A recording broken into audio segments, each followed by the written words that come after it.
Hello friends, আসসালামু আলাইকুম। কেমন আছেন আপনারা সবাই? আশা করি সবাই ভালো আছেন। আমিও অনেক ভালো আছি। আমি মোহাম্মদ সাখাওয়াত হোসেন সাকিব চলে আসলাম নতুন আরেকটি পাগলামি চ্যালেঞ্জ নিয়ে। সুইমিং এবং সাইকেলিং তো অনেক করেছি, এবার একটু রানিংয়ের পাগলামি করতে যাচ্ছি। আগামী 2 এপ্রিল আমি ঢাকা জিরো পয়েন্ট থেকে দিনাজপুর জিরো পয়েন্ট মোট 360 কিলোমিটার রানিং করতে যাচ্ছি।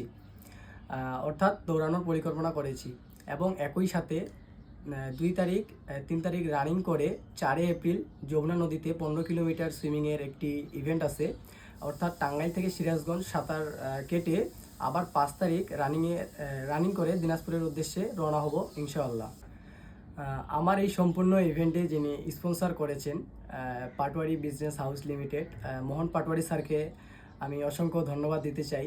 তিনার এই আর্থিক এবং মানসিক সাপোর্ট ছাড়া এই ইভেন্টটি আমার জন্য অনেক কষ্টসাধ্য হয়ে যেত। এর সাথে আমি আমাদের দিনাজপুরের ডিসি স্যারকেও ধন্যবাদ দিতে চাই আমাকে সার্বিক সহযোগিতা করার জন্য। সবাই আমার জন্য দোয়া রাখবেন যাতে সারা বাংলাদেশের সামনে দিনাজপুরকে তুলে ধরতে পারি, দিনাজপুরকে রিপ্রেজেন্ট করতে পারি। দেখা হবে সফলতা নিয়ে